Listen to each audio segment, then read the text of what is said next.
പാട്ട് പുസ്തകത്തിലെ 55-ാമത്തെ പാട്ടാണ് പാടാൻ പോകുന്നത്. ആ പാട്ടുപുസ്തകം എല്ലാവരും ഒന്ന് തുറന്ന് 55-ാമത്തെ പാട്ടുപുസ്തകം ഞങ്ങളോടുകൂടെ ചേർന്ന് പാടാം. കരങ്ങളിലില്ലാത്തവർ കുഞ്ഞുങ്ങളുടെ കയ്യിൽ നിന്ന് 50 രൂപ കൊടുത്ത് വാങ്ങിച്ച് ഈ ശുശ്രൂഷയിൽ പങ്കാളിത്തം വഹിക്കണം. അനുഗ്രഹീതമായ ഒരു ഗാനമാണ് പാടുന്നത്. യേശു വരാൻ കാലമായി, മധ്യാകാശം തന്നിലിത യേശു വരാൻ കാലമായി. നമുക്ക് ചേർന്ന് പാടി നമ്മുടെ കർത്താവിനെ ഈ രാത്രിയിൽ മഹത്വപ്പെടുത്താം.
ഹല്ലേലൂയ.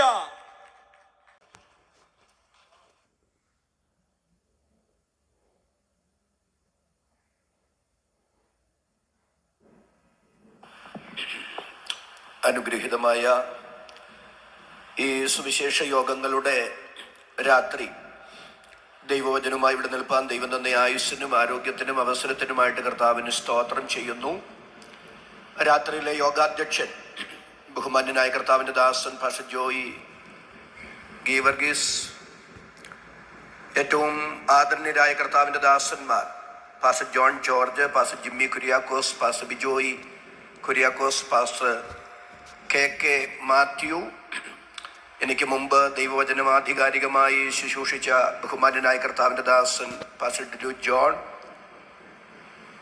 കർത്താവിൻ്റെ ദാസൻ പാസ്റ്റർ മത്തായി പുന്നൂസ്, മറ്റ് വേദിയിലും സദസ്സിലും സന്നിഹിതരായിരിക്കുന്ന സഭാ സംഘടനാ വ്യത്യാസമില്ലാതെ മലബാറിൽ കർത്താവിൻ്റെ വേലയിൽ വ്യാപൃതരായിരിക്കുന്ന ബഹുമാന്യരും ആദരണീയരുമായ കർത്താവിൻ്റെ ദാസന്മാർ, മാതാപിതാക്കൾ, സഹോദരി സഹോദരന്മാർ, പ്രിയപ്പെട്ട കുഞ്ഞുങ്ങൾ, അനുഗ്രഹീതമായ സംഗീത ശുശ്രൂഷയ്ക്ക് നേതൃത്വം കൊടുക്കുന്ന സഹോദരങ്ങൾ, ശബ്ദ സംവിധാനം ക്രമീകരിക്കുന്ന പ്രിയപ്പെട്ടവർ, വിശേഷാൽ എന്നോടൊരുമിച്ച് കോട്ടയത്തുനിന്ന് കടന്നു വന്ന ബ്രദർ സാം കുര്യൻ, അദ്ദേഹത്തിൻ്റെ ആശംസ ഈ യോഗത്തിന് അറിയിക്കണം എന്ന് പറഞ്ഞതുകൊണ്ട് അദ്ദേഹത്തിൻ്റെ ആശംസയും ഞാൻ അറിയിച്ച് എല്ലാവർക്കും ക്രിസ്തുയേശുവിലുള്ള സ്നേഹവന്ദനം പറഞ്ഞ് ദൈവവചനത്തിലേക്ക് നിങ്ങളുടെ ശ്രദ്ധയെ തിരിക്കാൻ ഞാൻ ആഗ്രഹിക്കുന്നു.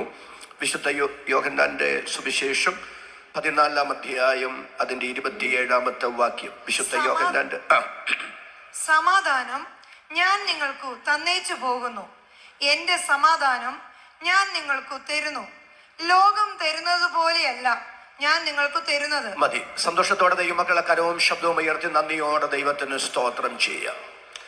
നമ്മുടെ വാഴ്ത്തപ്പെട്ട കർത്താവ് തന്റെ ഐഹിക ജീവകാലത്തിന്റെ പരിസമാപ്തിയിൽ വിരിച്ചൊരുക്കിയൊരു മുറിക്കകത്ത് അന്ത്യത്താഴത്തിന് പെസഹയാചരണത്തിന് ശിഷ്യന്മാരുമായി ഒരുമിച്ച് സമ്മേളിക്കുമ്പോൾ അവിടെ നടന്ന കാര്യങ്ങളാണ് വിശുദ്ധ യോഹന്നാന്റെ സുവിശേഷം 13-ാം അധ്യായം മുതൽ രേഖപ്പെടുത്തിയിരിക്കുന്നത്. 13-ാം അധ്യായത്തിൽ യേശു കർത്താവ് അത്താഴത്തിൽ നിന്ന് എഴുന്നേറ്റു, തന്റെ മഹത്വത്തിന്റെ മേൽവസ്ത്രം ഊരി മാറ്റി അരയിലൊരു തുവർത്ത് ചുറ്റി പാത്രത്തിൽ വെള്ളമെടുത്ത് ശിഷ്യന്മാരുടെ പാദങ്ങൾ കഴുകുകയാണ്. 14-ാം അധ്യായത്തിൽ അതിപ്രധാനമായ ചില വാഗ്ദത്തങ്ങൾ അവർക്ക് കൈമാറുന്നു. എല്ലാം കൂടെ വിശദീകരിക്കാതെ 3 വാഗ്ദത്തങ്ങൾ എടുത്തൊന്ന് ഞാൻ ഉദ്ധരിക്കാം. ഒന്നാമത്തെ വാഗ്ദത്തം നിത്യതയെ കുറിച്ചുള്ള വാഗ്ദത്തമാണ്. 14-ാം അധ്യായത്തിന്റെ 1 മുതൽ 3 വരെയുള്ള വാക്യങ്ങൾ, നിങ്ങളുടെ ഹൃദയം കലങ്ങിപ്പോകരുത്, ദൈവത്തിൽ വിശ്വസിപ്പീൻ, എന്നിലും വിശ്വസിപ്പീൻ. എന്റെ പിതാവിന്റെ ഭവനത്തിൽ അനേകം വാസസ്ഥലങ്ങൾ ഉണ്ട്, ഇല്ലെങ്കിൽ ഞാൻ നിങ്ങളോട് പറയുമായിരുന്നു. ഞാൻ നിങ്ങൾക്ക് സ്ഥലമൊരുക്കുവാൻ പോകുന്നു. ഞാൻ പോയി സ്ഥലമൊരുക്കിയാൽ ഞാൻ ഇരിക്കുന്ന ഇടത്ത് നിങ്ങളെയും ഇരുത്തേണ്ടുന്നതിന് വീണ്ടും വന്ന് നിങ്ങളെ എന്റെ അടുക്കൽ ചേർത്തു കൊള്ളും. ഒന്നാമത്തെ വാഗ്ദത്തം നിത്യതയെ കുറിച്ചുള്ള വാഗ്ദത്തമാണ്. രണ്ടാമത്തെ അതിപ്രധാനമായ വാഗ്ദത്തം പരിശുദ്ധാത്മാവിനെ കുറിച്ചുള്ള വാഗ്ദത്തമാണ്. 16-17 വാക്യങ്ങൾ. എന്നാൽ ഞാൻ പിതാവിനോട് ചോദിക്കും, അവൻ സത്യത്തിന്റെ ആത്മാവെന്ന മറ്റൊരു കാര്യസ്ഥനെ ഇന്നേക്കും നിങ്ങളോടുകൂടെ ഇരിക്കേണ്ടതിന് നിങ്ങൾക്ക് തരും. ലോകം അവനെ കാണുകയോ അറിയുകയോ ചെയ്യുകയാൽ അതിനവനെ ലഭിപ്പാൻ കഴിയുകയില്ല. നിങ്ങളോ അവൻ നിങ്ങളോട് കൂടെ വസിക്കുകയും നിങ്ങളിൽ ഇരിക്കുകയും ചെയ്യുന്നത് കൊണ്ട് അവനെ അറിയുന്നു. രണ്ടാമത്തെ വാഗ്ദത്തം പരിശുദ്ധാത്മാവിനെ കുറിച്ചുള്ള വാഗ്ദത്തമാണ്. മൂന്നാമത്തെ അതിപ്രധാനമായ വാഗ്ദത്തമാണ് നാം വായിച്ച തിരുവെഴുത്തിലുള്ളത്. സമാധാനം ഞാൻ നിങ്ങൾക്ക് തന്നേച്ചു പോകുന്നു, എന്റെ സമാധാനം ഞാൻ നിങ്ങൾക്ക് തരുന്നു. ലോകം തരുന്നത് പോലെ അല്ല ഞാൻ നിങ്ങൾക്ക് തരുന്നത്. എന്നോട് ചേർന്ന് സന്തോഷത്തോടെ വാക്യത്തിന് ആമേൻ പറയുന്ന എത്ര പേര് ഇവിടെ വന്നിട്ടുണ്ട്? സുഗമമായ വാക്യം നമുക്കൊന്ന് പിടികിട്ടപ്പെടേണ്ടുന്നതിന് രണ്ടായി ഞാൻ അതിനെ തരംതിരിക്കാൻ ആഗ്രഹിക്കുകയാണ്. ഒന്ന്, യേശു പറയുന്നു, സമാധാനം ഞാൻ നിങ്ങൾക്ക് തന്നേച്ച് പോകുന്നു. എന്താ അതിന്റെ ആശയം? യേശു കർത്താവ് ഈ വാഗ്ദത്ത കൈമാറ്റത്തിന് ശേഷം ശിഷ്യന്മാരോട് പറയുന്നത്, എഴുന്നേൽപ്പി, നാം പോകാം. ആ മുറിക്കകത്ത് നിന്ന് ഗെത്സമനിയെ ലക്ഷ്യമാക്കി യാത്ര ചെയ്യുമ്പോൾ ഇടവഴിയിൽ അവരോട് പറഞ്ഞ പ്രബോധനങ്ങളാണ് 15-16 അധ്യായങ്ങൾ. അത് കഴിഞ്ഞ് 18-ാം അധ്യായം ഇങ്ങനെയാണ് വായിക്കുന്നത്. ഇത് പറഞ്ഞിട്ട് കർത്താവ് കിദ്രോൻ തോട് കടന്ന് അക്കരെ ഗെത്സമനയിലേക്ക് പ്രവേശിക്കുകയാണ്. അപ്പൊ യേശു കർത്താവിനെ സംബന്ധിച്ചിടത്തോളം അറിയാം, അല്പം ചില മണിക്കൂറുകൾ കഴിയുമ്പോൾ കഴിഞ്ഞ 3.5 വർഷമായി നിഴലു പോലെ ഊണിലും ഉറക്കത്തിലും തന്നോട് കൂടെയുണ്ടായിരുന്ന വാത്സല്യ ശിഷ്യന്മാരെ വിട്ട് അല്പസമയത്തേക്ക് താൻ മരണത്താൽ മാറ്റപ്പെടാൻ പോകുന്നു. ശിഷ്യന്മാർക്ക് അത് അറിഞ്ഞുകൂടാ, യേശുവിന് അതറിയാം. അപ്പൊ കർത്താവിനെ സംബന്ധിച്ചിടത്തോളം ഇതൊരു വിടവാങ്ങൽ കൂട്ടായ്മയാണ്. ആ ബോധ്യമുള്ള കർത്താവ് പറയുകയാണ്, ഞാൻ പോവുകയാണ്. ഞാൻ പോകുമ്പോൾ പകരം വയ്ക്കാനില്ലാത്തൊരു സമ്മാനം നിങ്ങൾക്ക് തന്നേച്ചു പോവുകയാണ്. ഏതാണ് ഞാൻ തന്നേച്ചു പോകുന്ന സമ്മാനം? കൃപ ലഭിച്ച ദൈവമക്കൾ ഒരുമിച്ച് സ്തോത്രം ചെയ്തു പറ, സമാധാനം ഞാൻ നിങ്ങൾക്ക് തന്നേച്ചു പോകുന്നു. രണ്ടാമത്തെ ചിന്ത, ഏതു സമാധാനമാണ് ഞാൻ തന്നേച്ചു പോകുന്നത്? എന്റെ സമാധാനം ഞാൻ നിങ്ങൾക്ക് തരുന്നു. എന്റെ സമാധാനം ഞാൻ നിങ്ങൾക്ക് തരുന്നു എന്ന് പറയുമ്പോൾ കർത്താവ് എന്താണ് അർത്ഥമാക്കുന്നത്? അതാണ് അല്പസമയം നാം ഒരുമിച്ച് വിശകലനം ചെയ്യാൻ ആഗ്രഹിക്കുന്നത്. പ്രിയപ്പെട്ടവരെ, നമ്മുടെ വാഴ്ത്തപ്പെട്ട കർത്താവ് 100% പൂർണ്ണ മനുഷ്യനും 100% പൂർണ്ണ ദൈവവുമാണ്. ഒരു പൂർണ്ണ മനുഷ്യൻ എന്ന നിലയിൽ നമ്മേക്കാൾ പ്രതിസന്ധികളിലൂടെ കടന്നുപോയിട്ടുള്ള വ്യക്തിത്വ വിശേഷമാണ് നമ്മുടെ രക്ഷയുടെ നായകൻ. അതുകൊണ്ടാണ് എബ്രായർ 4:15 വായിക്കുന്നത്, നമുക്കുള്ള മഹാപുരോഹിതൻ നമ്മുടെ ബലഹീനതകളിൽ സഹതാപം കാണിപ്പാൻ കഴിയാത്തവനല്ല, പാപമൊഴികെ സകലത്തിലും തുല്യമായി നമുക്ക് തുല്യമായി പരീക്ഷിക്കപ്പെട്ടവനത്രേ നമുക്കുള്ളത്. നാം അനുഭവിക്കുന്ന പ്രതിസന്ധികളെക്കാൾ പ്രതിസന്ധി വ്യക്തിപരമായ ജീവിതത്തിൽ അനുഭവിച്ചിട്ടുള്ള വ്യക്തിത്വമാണ് യേശു കർത്താവ്. ചില സമയത്തൊക്കെ എനിക്ക് ആശയക്കുഴപ്പം തോന്നിയിട്ടുണ്ട്. നമ്മുടെ എല്ലാ പ്രതിസന്ധികളും കർത്താവിന് അറിയാമോ? ദീർഘദൂരം ഹൈറേഞ്ചിന്റെ മലയിറങ്ങി പ്രഭാഷണത്തിന് പോയി തിരിച്ച് ഒത്തിരി സമയം പ്രസംഗിച്ചു വേർത്ത് കഴിയുമ്പോൾ ആ വേദിയിൽ തന്നെ ഒരു ഭാഗിട്ടുകാരുന്നെങ്കിൽ അവിടെ കിടന്നുറങ്ങാമായിരുന്നു എന്ന് ചിന്തിക്കും. പക്ഷേ തിരിച്ച് ഹൈറേഞ്ചിലേക്ക് ഒറ്റയ്ക്ക് ഡ്രൈവ് ചെയ്തു പോയപ്പോ ഒരു ദിവസം എന്റെ മനസ്സിലൊരു കുഞ്ഞു ചിന്ത വന്നു. കർത്താവേ, മനുഷ്യന്റെ മാനുഷികമായ ക്ഷീണം എന്താണെന്ന് അങ്ങേക്കറിയാവോ? അങ്ങനെ ഞാൻ ചിന്തിച്ചു പോകുമ്പോ പെട്ടെന്നൊരു തിരുവഴുത്ത് മനസ്സിലേക്ക് വന്നു. യോഹന്നാന്റെ സുവിശേഷം 4-ാം അധ്യായമാണ്. യേശു ശമരിയിൽ കൂടി കടന്നു പോകേണ്ടി വന്നു. അവിടെ ഇങ്ങനെ രേഖപ്പെടുത്തിയിരിക്കുന്നു, യാക്കോബ് തന്റെ മകനായ യോസേപ്പിന് കൊടുത്ത നിലത്തിനരികെ ഒരു ഉറവുണ്ടായിരുന്നു. ആ ഉറവിൽ കർത്താവ് വിശ്രമത്തിനായി സമയം വേർതിരിച്ചു. എന്തിനാണ് വിശ്രമത്തിന് ഇടവേള എടുത്തത്? വഴി നടന്നു ക്ഷീണിച്ചിട്ട് ഒരടി പോലും മുൻപോട്ട് വയ്ക്കാൻ കഴിയാൻ പറ്റാതെ ശാരീരികമായി താൻ അത്ര പരിക്ഷീണിതനായിരുന്നത് കൊണ്ട് വിശ്രമത്തിന് ഇടവേള എടുത്ത സന്ദർഭത്തിലാണ് ശമരിയ സ്ത്രീയെ കണ്ടുമുട്ടിയതും അവളുടെ ജീവിത രഹസ്യം വെളിപ്പെട്ടതും അത് അവളുടെ മാനസാന്തരത്തിന്റെയും ശമരിയുടെ ഉണർവിന്റെയും കാരണീയമായി മാറിയതും. അവിടെ വെച്ച് ദൈവം എന്നെ പഠിപ്പിച്ചൊരു ചിന്തയുണ്ട്, KJ തോമസേ, നിന്റെ ശാരീരിക ക്ഷീണങ്ങൾ പോലും ഞാൻ അറിഞ്ഞും അനുവദിച്ചുമാണെങ്കിൽ അതൊക്കെ എന്റെ നാമത്തിന്റെ മഹത്വത്തിനും മനുഷ്യാത്മാക്കളുടെ രക്ഷയ്ക്കും സുവിശേഷത്തിന്റെ വ്യാപ്തിക്കും കാരണീയമാക്കി മാറ്റാൻ എന്നെ കൊണ്ട് കഴിയും. കൃപ ലഭിച്ച ദൈവമക്കൾ ഒരുമിച്ച് സ്തോത്രം ചെയ്തു പറ, എന്റെ ജീവിതത്തിൽ ചെറുതും വലുതുമായ എല്ലാ കാര്യങ്ങളും എന്റെ കർത്താവ് അറിഞ്ഞും അനുവദിച്ചുമാണെങ്കിൽ അതിന്റെ പിന്നിൽ തിന്മയ്ക്കല്ല നന്മയ്ക്കൊരു പദ്ധതി എന്റെ ദൈവത്തിനുണ്ടെന്ന് തിരിച്ചറിഞ്ഞ് അതരം തുറന്ന് ദൈവത്തിന് സ്തോത്രം പറയാൻ എത്ര പേർക്ക് ഈ രാത്രി മനസ്സുണ്ട്? അവർക്കായി ഞാൻ ദൈവത്തെ സ്തുതിക്കുന്നു. നമ്മുടെ വിഷയത്തിലേക്ക് മടങ്ങി വരാം. അപ്പൊ പാപമൊഴികെ സകലത്തിലും നമുക്ക് തുല്യമായി നമ്മുടെ കർത്താവ് പരീക്ഷിക്കപ്പെട്ടെന്ന് പറയുമ്പോൾ പ്രിയപ്പെട്ടവരെ, നമ്മുടെ പ്രതിസന്ധിയും യേശു കർത്താവിന്റെ പ്രതിസന്ധിയും ഒരുപോലെ അല്ല. ഒരുപോലെ അല്ലെന്ന് പറയാൻ കാരണം പ്രതിസന്ധിയുടെ തീവ്രതയുടെ വെളിച്ചത്തിലല്ല, നമ്മെക്കാൾ തീവ്രമായ പ്രതിസന്ധിയിലൂടെ കടന്നുപോയത് യേശു കർത്താവാണ്. അത്രയും ആരും കടന്നുപോയിട്ടില്ല, ഇനിയൊട്ടാരും കടന്നു പോകാനും സാധ്യതയില്ല. അപ്പൊ പ്രതിസന്ധിയുടെ തീവ്രതയുടെ അടിസ്ഥാനത്തിലല്ല, പിന്നെ എന്താണ്? ഞാനും നിങ്ങളും ഒരു പ്രതിസന്ധിയിലൂടെ കടന്നു പോകുന്നത് അമ്പമ്പോ ആ പ്രതിസന്ധിയിലൂടെ പോകുവാൻ നമുക്ക് ആഗ്രഹമുള്ളത് കൊണ്ടല്ല, അത് പരിഹരിക്കാൻ നമുക്ക് പ്രാപ്തിയില്ലാത്തത് കൊണ്ടാണ്. ഒന്നുകൂടെ ഞാൻ പറയുകയാണ്, ഞാനും നിങ്ങളും ഒരു പ്രതിസന്ധിയിലൂടെ കടന്നു പോകുന്നത് ആ പ്രതിസന്ധിയിലൂടെ പോകുവാൻ നമുക്ക് ആഗ്രഹമുള്ളത് കൊണ്ടല്ല, അത് പരിഹരിക്കാൻ നമുക്ക് ത്രാണിയില്ലാത്തത് കൊണ്ടാണ്. എന്നാൽ യേശു കർത്താവ് പ്രതിസന്ധിയിലൂടെ കടന്നുപോയത് ആ പ്രതിസന്ധി പരിഹരിക്കാൻ താൻ നിസ്സഹായനായതുകൊണ്ടാണോ? അല്ല. പിന്നെ താൻ പൂർണ്ണ മനുഷ്യൻ മാത്രല്ല, പൂർണ്ണ ദൈവവും കൂടിയല്ലേ. തന്റെ മനുഷ്യത്വത്തിലെ ഏതു പ്രതിസന്ധിയെയും തന്റെ ദൈവത്വം കൊണ്ട് യേശുവിന് പരിഹരിക്കാവുന്നതേ ഉള്ളൂ. ഞാൻ തിരുവഴുത്തിൽ നിന്ന് അതൊന്ന് വ്യക്തമാക്കി തരാം. കരങ്ങൾ ഉയർത്തി ഒരിക്കൽ കൂടെ ശക്തിയോടെ ദൈവത്തിന് സ്തോത്രം ചെയ്യും. ഓക്കെ, നമ്മുടെ വിഷയത്തിലേക്ക് മടങ്ങി വരാം. ഗെത്സമനെ തോട്ടത്തിലേക്ക് നിങ്ങൾ എന്നോട് വരണം. പിന്നീട് നാം ആ ഭാഗത്തേക്ക് ഒന്നുകൂടെ വരും. യേശു കർത്താവിനെ പിടിക്കാനായിട്ട് പടയാളികളും സേവകരും ഒക്കെ വരികയാണ്. വരുന്ന സമയത്ത് പത്രോസ് തന്റെ വാളുകൊണ്ട് കർത്താവിനെ പ്രതിരോധിക്കാൻ ഒരു പരിശ്രമം നടത്തുന്നു.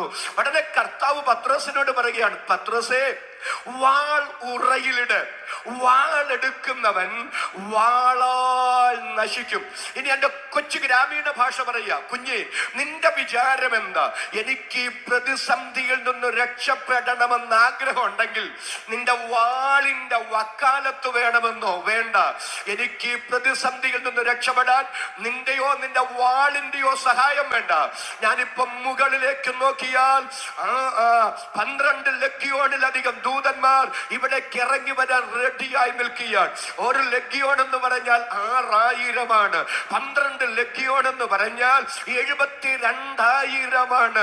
72,000 വേണ്ട, ഒരൊറ്റ ദൂതൻ അവിടെ ഇറങ്ങി വന്നാൽ ഗതികേടായി മാറും. പഴയ നിയമത്തിൽ അശൂർ പാളയത്തിലൂടെ ഒരു ദൂതൻ സഞ്ചരിച്ചപ്പോൾ എന്താ നടന്നതെന്ന് നമുക്കറിയാം.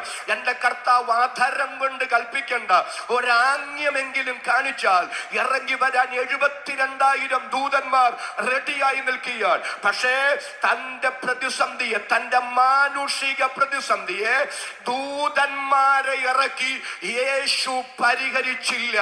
എന്തുകൊണ്ട് പരിഹരിച്ചില്ല?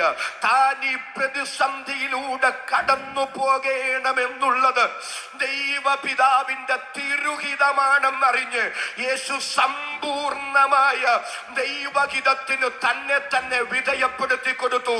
ഇന്ന് രാത്രി ഈ മഹായോഗത്തിൽ ഞാൻ വിളിച്ചു പറയാം, ഇതാ ക്രിസ്തീയ ജീവിതം കേട്ടോ. ഇതാ പരിപക്വമായ ആത്മീക കാഴ്ചപ്പാട്. എന്റെ ഇഷ്ടങ്ങളും എന്റെ താല്പര്യങ്ങളും എന്റെ അജണ്ടകളും എന്റെ സ്വപ്നങ്ങളും സാക്ഷാത്കരിക്കാൻ ദൈവത്തെ ഒരൊറ്റമൂലിയാക്കുകയല്ല, ദൈവത്തെ എന്റെ ഇഷ്ടത്തിലേക്ക് കൊണ്ടുവരികയല്ല.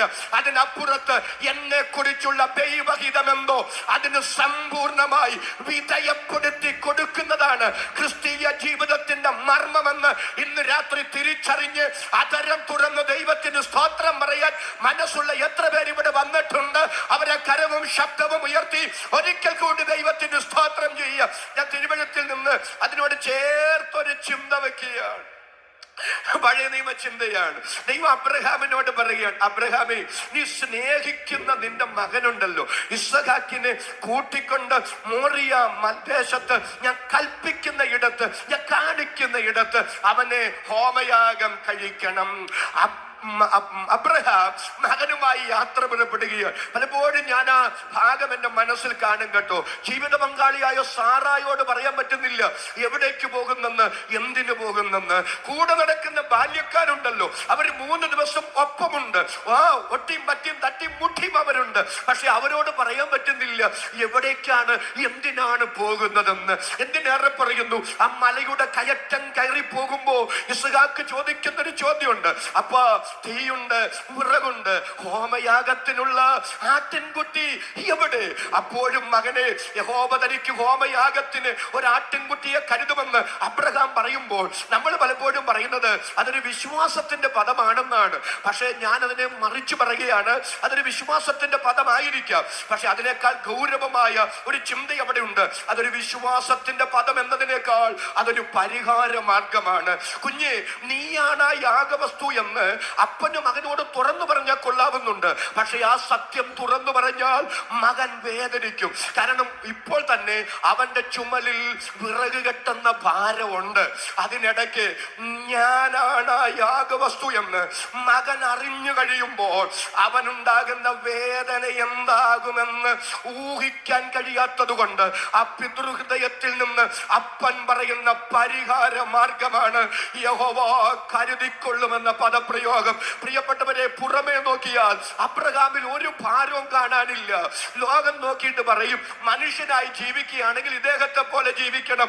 സ്നേഹിക്കുന്ന ഭാര്യ, അനുസരിക്കുന്ന മകന്, ഇഷ്ടം പോലെ സ്വത്ത്, ദാസന്മാര്, എന്തിന്റെ കുറവ്? പക്ഷെ ലോകത്തിൽ ആർക്കും കാണാൻ കഴിയാത്ത ഒരു സ്വകാര്യ ദുഃഖം ആ ഭക്തന്റെ അകത്തുണ്ട്. അതറിയാവുന്നത് സർവശക്തനും മാത്രമാണ്. ഇന്ന് രാത്രി ഈ സുവിശേഷ യോഗത്തിൽ ഇവിടെ വന്നിരിക്കുമ്പോൾ ഉടുത്തിരിക്കുന്ന വസ്ത്രം കേമമാണ്, യാത്ര ചെയ്തു വന്ന വാഹനം ശ്രേഷ്ഠമാണ്, നല്ല വീട്ടിലാണ് പാർക്കുന്നത്, പുറമെ നോക്കിയാൽ ഒരു കുഴപ്പവുമില്ല.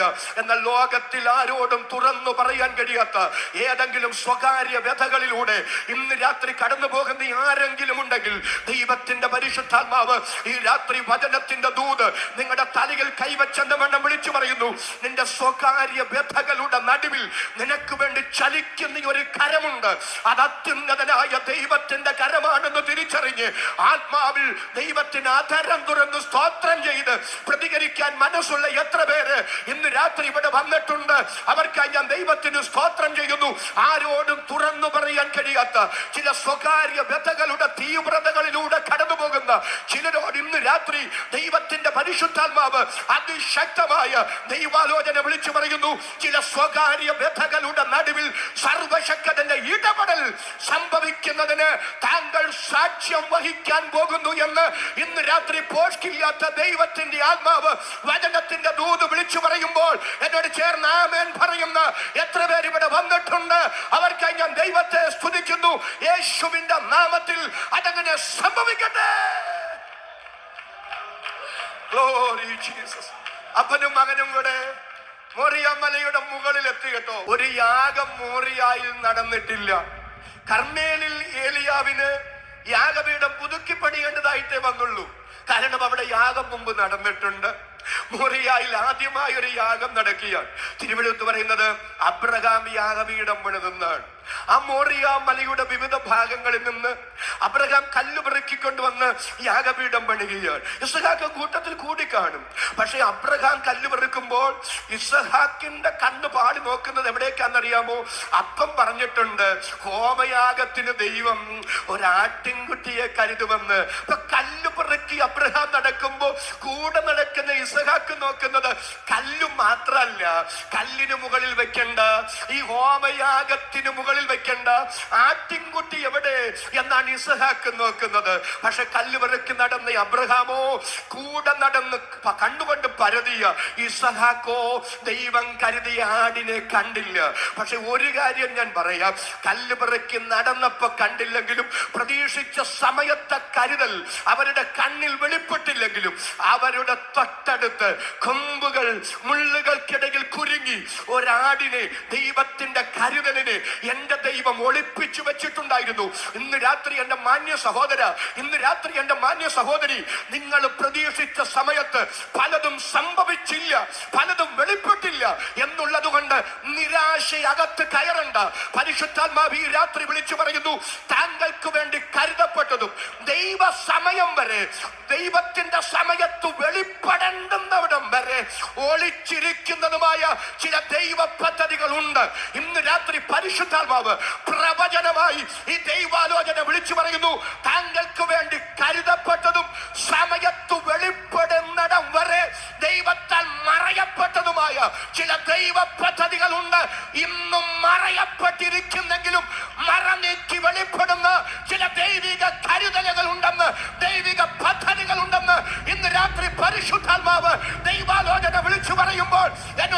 ചേർന്ന് ഒരുമിച്ച് സ്തോത്രം ചെയ്തു പറ. അവൻ നിങ്ങൾക്കായി കരുതുന്നതാകയാൽ നിങ്ങളുടെ സകല ചിന്താകുലവും അവന്റെ ലിട്ടുകൊള്ളുവീൻ. എത്ര പേർക്ക് സ്തോത്രം പറയാൻ ഈ രാത്രി മനസ്സുണ്ട്?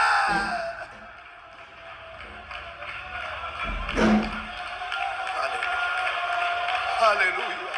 കരുതുന്നൊരു ദൈവത്തെ, നടത്തുന്നൊരു ദൈവത്തെ, നമ്മുടെ കണക്കുകൂട്ടലുകൾക്കപ്പുറത്ത്, നമ്മുടെ പ്രതീക്ഷകൾക്കപ്പുറത്ത്, നമ്മുടെ ചിന്തകൾക്കപ്പുറത്ത്, നമ്മുടെ ധാരണകൾക്കപ്പുറത്ത് കരുതുന്നൊരു ദൈവത്തെ, നടത്തുന്നൊരു ദൈവത്തെ, സഹായിക്കുന്നൊരു ദൈവത്തെ ഇന്ന് രാത്രി സ്തോത്രം ചെയ്യാൻ ദൈവം എന്ന ഭാഗ്യമോർത്ത് അതരം തുറന്ന് കരമടിച്ച് അന്യഭാഷയിൽ ദൈവത്തിന് സ്തോത്രം ചെയ്യുന്ന അഭിഷിക്തന്മാർ ദൈവമക്കൾ അല്പനിമിഷം ദൈവത്തിന് മഹത്വം കൊടുക്കട്ടെ. ഈ പന്തലിൽ ഇന്ന് രാത്രി ദൈവശക്തി വ്യാപരിക്കട്ടെ.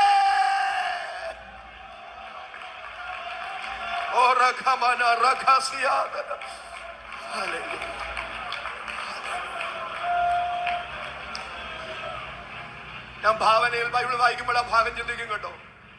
കല്ലുവരക്കി യാഗപീഠത്തിന്റെ പണി പൂർത്തീകൃതമായി. ഇനി അപ്പന് ആ സത്യം മകനോട് മറച്ചു വെക്കാൻ പറ്റില്ല. സന്തോഷത്തിലൊരു രാമ്യം പറഞ്ഞു. ഇനി ആ സത്യം മറച്ചു വെക്കാൻ പറ്റില്ല. ഹോമയാഗപീഠത്തിന്റെ പണി പൂർത്തീകൃതമായപ്പോൾ അപ്പം മകനോട് പറഞ്ഞു, കുഞ്ഞെ, നീയാണ് ആ യാഗവസ്തു. ഇസ്ഹാക്കിന്റെ സ്ഥാനത്ത് വേറെ ആരാണെങ്കിലും കുതറി ഓടിയേനെ.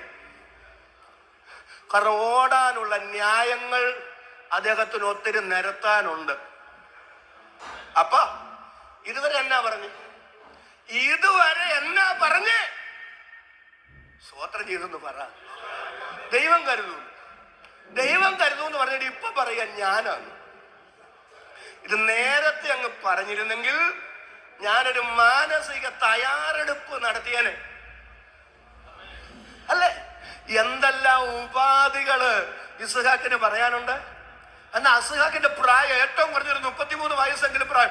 കെ മാത്യു പാസ്റ്ററൊക്കെ ഇവിടെ ഇരിക്കുന്നു, ഞാൻ ഭയത്തോടാണ് ഇത് പറയുന്നത്. ഏറ്റവും കുറഞ്ഞൊരു 33 വയസ്സെങ്കിലും ഇസ്ഹാക്കിന് പ്രായമുണ്ട്. കാരണം 23-ാം അധ്യായത്തിൽ, ഉൽപ്പത്തി 23-ാം അധ്യായത്തിൽ സാറായുടെ മരണം രേഖപ്പെടുത്തിയിരിക്കുന്നു. സാറ മരിക്കുമ്പോൾ സാറായിക്ക് 127 വയസ്സ് പ്രായമുണ്ട്. സാറായുടെ 90-ാമത്തെ വയസ്സിലുള്ള മകനാണ് ഇസ്ഹാക്ക്. അങ്ങനെയാണെങ്കിൽ സാറ മരിക്കുമ്പോൾ ഇസ്ഹാക്കിന്റെ പ്രായം എന്ന് പറയുന്നത് 37 വയസ്സാണ്. 22-ാം അധ്യായത്തിൽ ഇസ്ഹാക്കിന്റെ യാഗവേദി ഉയരുന്നു. 23-ാം അധ്യായത്തിൽ സാറായുടെ മരണം നടക്കുന്നു. 24-ാം അധ്യായത്തിൽ ഇസ്ഹാക്കിന്റെ വിവാഹം നടക്കുന്നു. അപ്പൊ സാറായുടെ മരണശേഷം 3 വർഷത്തിന് ശേഷമാണ് ഇസ്ഹാക്കിന്റെ വിവാഹം നടക്കുന്നത്. 37 കഴിഞ്ഞ് 40-ാമത്തെ വയസ്സിൽ അതേ ആ ചിന്ത നമുക്ക് പുറകോട്ട് കൊണ്ടുവന്നാൽ ഉൽപ്പത്തി പുസ്തകം 22-ാം അധ്യായത്തിൽ യാഗവേദി, 23-ാം അധ്യായത്തിൽ സാറായുടെ മരണം, ഒരു 3-4 വർഷത്തിന്റെ ഇടവേള യാഗവേദിക്കും സാറായുടെ മരണത്തിനും ഇടയ്ക്കിട്ടാൽ ഏറ്റവും കുറഞ്ഞത് 33 വയസ്സെങ്കിലും ഇസ്ഹാക്കിന് പ്രായമുണ്ട്. നല്ല ആരോഗ്യ ദൃഢഗാത്രനാണ്. കാരണം ആ വിറകും ചുമലിൽ ചുമന്നുകൊണ്ട് ആ കയറ്റം കയറി പോകണമെങ്കിൽ നല്ല ആരോഗ്യ ദൃഢഗാത്രനാണ്. ഇതുവരെ ആ ചുമട് കഴുതയുടെ പുറത്തിരുന്നതാണ്. പക്ഷെ ആ ചുമട് ചുമലിലെത്തിക്കൊണ്ട് അദ്ദേഹം ആ മലയുടെ കയറ്റം കയറുകയോ. അത്ര ആരോഗ്യ ദൃഢഗാത്രന. വേണമെങ്കിൽ ഒഴിഞ്ഞു മാറാമായിരുന്നു, കുതറിയോടാമായിരുന്നു. പക്ഷെ ഇസ്ഹാക്ക് അത് ചെയ്തില്ല. എന്താ ചെയ്യാൻ? ഈ ഹോമയാഗവേദിയിൽ ഒരു ഹോമയാഗ വസ്തുവായി എരിഞ്ഞു തീരണമെന്നാണ് എന്നെ കുറിച്ചുള്ള എന്റെ ദൈവത്തിന്റെ ഹിതമെങ്കിൽ ആ ദൈവഹിതത്തോട് ഞാൻ വിഘടിക്കുന്നില്ല. ആ സമ്പൂർണ്ണ ദൈവഹിതത്തിന് ഞാൻ എന്നെ തന്നെ വിധേയപ്പെടുത്തി കൊടുക്കുകയാണ്. പ്രിയപ്പെട്ടവരെ, ഇതാ ക്രിസ്തീയ ജീവിതം. എന്റെ അഭിഷക്തന്മാരെ, ഇതാ ശുശ്രൂഷ. എന്താ ശുശ്രൂഷ? ജീവനാണെങ്കിലും മരണമാണെങ്കിലും നേട്ടമാണെങ്കിലും കോട്ടമാണെങ്കിലും ഉയർച്ചയാണെങ്കിലും താഴ്ചയാണെങ്കിലും എന്റെ ഹിതമല്ല, എന്റെ അജണ്ടയല്ല, എന്റെ പദ്ധതിയല്ല, എന്റെ തിരക്കഥയല്ല, എന്റെ സ്വപ്നമല്ല. എന്റെ ദൈവത്തിന് എന്നെ കുറിച്ചുള്ള ഹിതം എന്താണെങ്കിലും ആ സമ്പൂർണ്ണ ദൈവഹിതത്തിന് എന്നെ വിധേയപ്പെടുത്തി കൊടുക്കുന്നു എന്ന് ഇന്ന് രാത്രി സ്തോത്രം ചെയ്ത് പറയാൻ മനസ്സുള്ളവരും മാത്രം കരമടിച്ച് അന്യഭാഷയിൽ ഈ രാത്രി ദൈവത്തിന് സ്തോത്രം ചെയ്യാം. ഒരു കൊച്ചു ജീവിതമാണ് ഈ ഭൂമിയിൽ നമുക്കുള്ളത്. അത് നമ്മുടെ ഇഷ്ടാനിഷ്ടങ്ങൾക്ക് ജീവിച്ചു തീർക്കാതെ ഒരു ദിവസം നാം ദൈവസന്നിധിയിൽ നിൽക്കേണ്ടി വരും. അവൻ നമ്മോട് കാര്യം തീർക്കുന്ന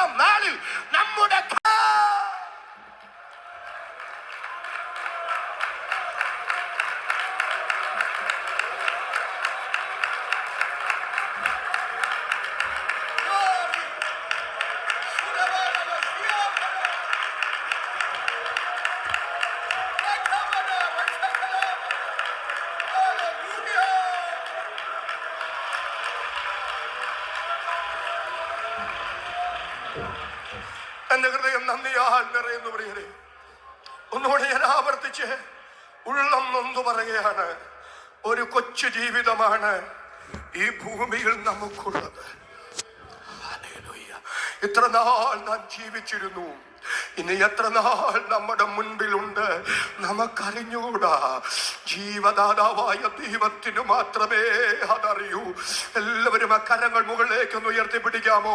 എന്നിട്ട് ആ കരം തുറന്ന് സ്തോത്രം ചെയ്ത് പറ, എന്റെ ഹിതങ്ങൾക്കപ്പുറത്ത്, എന്റെ പദ്ധതികൾക്കപ്പുറത്ത്, എന്റെ അജണ്ടകൾക്കപ്പുറത്ത്, എന്റെ ആഗ്രഹങ്ങൾക്കപ്പുറത്ത് അപ്പാ അങ്ങയുടെ ഹിതം എന്നിലൂടെ നിറവേറണമേ, അങ്ങയുടെ പദ്ധതി എന്നിലൂടെ നിറവേറണമേ. അങ്ങനോട് കാര്യം തീർക്കുന്ന നാളിൽ എന്റെ കരം ബലപ്പെട്ടിരിക്കേണ്ടുന്നതിന് കർത്താവേ, ഞാൻ ചെയ്യുന്നതെല്ലാം അങ്ങയുടെ ഹിതത്തിനകത്തു മാത്രമായിരിക്കണമേ. അങ്ങയുടെ ഹിതത്തിന് പുറത്തൊന്നും എന്റെ ജീവിതത്തിൽ സംഭവിക്കല്ലേ. അതരം തുറന്ന് കരമുയർത്തി ശക്തിയോടെ ഈ രാത്രി ദൈവത്തിന് മഹത്വം കൊടുക്ക. ദൈവഹിതത്തിനകത്തു നിൽക്ക.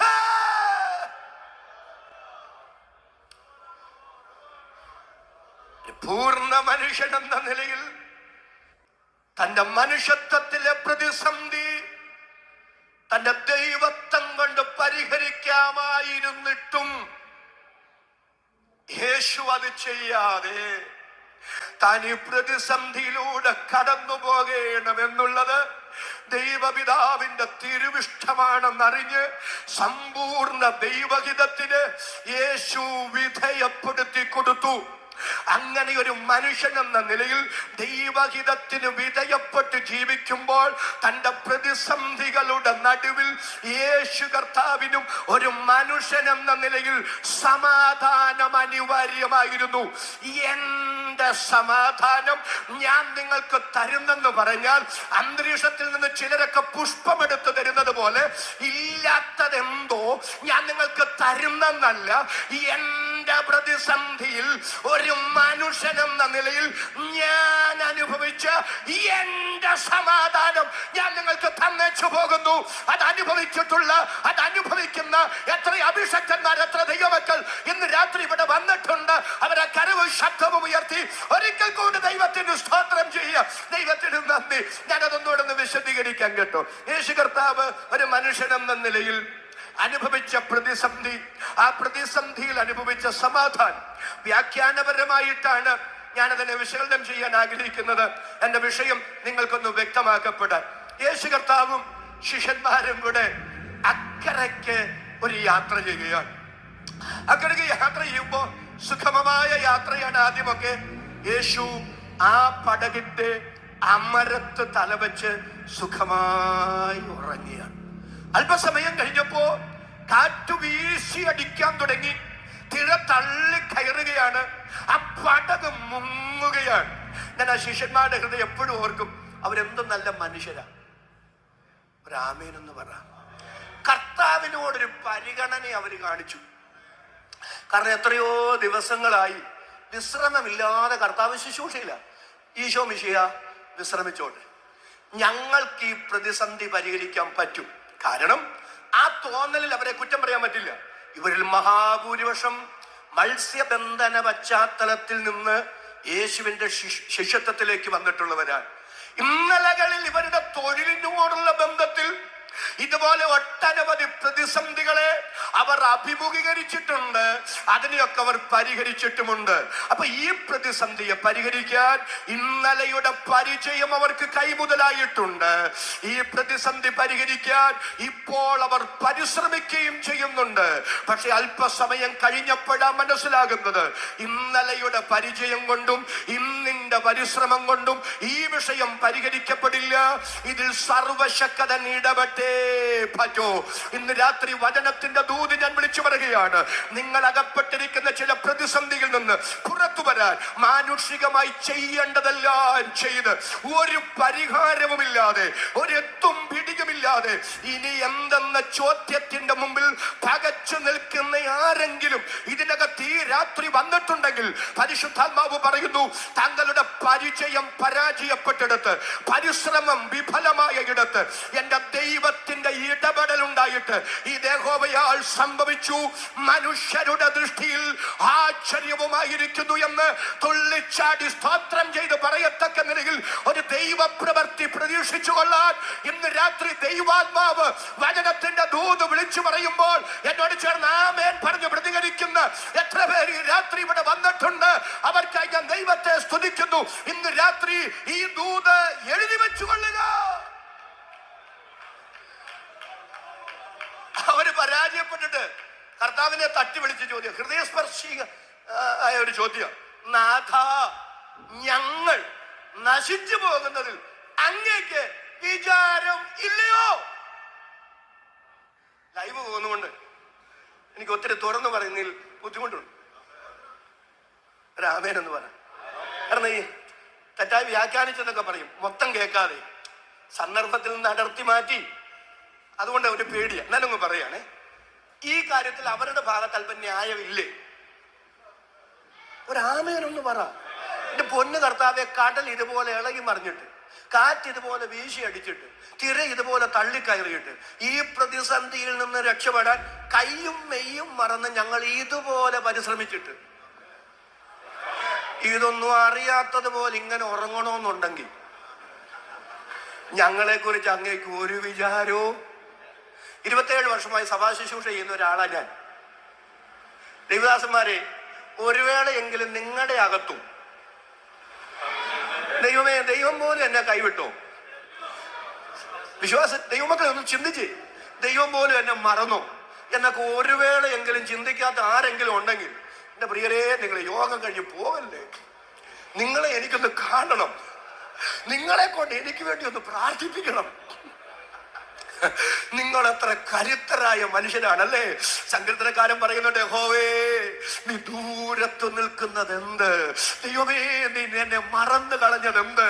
ചില പച്ചയായ ജീവിത യാഥാർത്ഥ്യങ്ങളുടെ മുമ്പിൽ പകച്ചു പോകാത്തവരില്ല പ്രിയരെ, അധൈര്യപ്പെട്ടു പോകാത്തവരില്ല പ്രിയരെ, ഹൃദയം പതറാത്തവരില്ല പ്രിയരെ.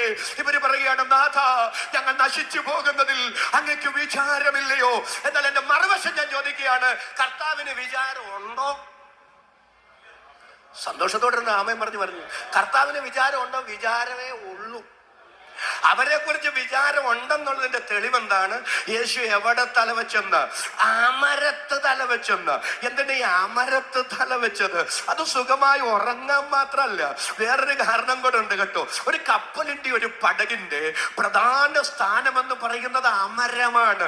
യാക്കോബ് അപ്പോസ്തലൻ പറയുന്നു, കപ്പൽ എത്ര വലുതാണെങ്കിലും കൊടുങ്കാറ്റ് കൊണ്ട് ഓടുന്നതാണെങ്കിലും ആമേൻ, അമരക്കാരൻ ചെറിയ ചുക്കാൻ കൊണ്ട് തനിക്ക് ബോധിച്ച ദിക്കിലേക്ക് അതിനെ തിരിക്കുന്നു. പൗലോസൊക്കെ റോമിലേക്ക് യാത്ര ചെയ്ത കപ്പലിനെ കുറിച്ച് വായിക്കുന്നു. ഇരു കടൽ കൂടിയോട് സ്ഥലത്തെത്തിയപ്പോൾ അണിയമുറച്ചു, തിരയുടെ കേമത്താൽ അമരം തകർന്നു, കപ്പലുടഞ്ഞു.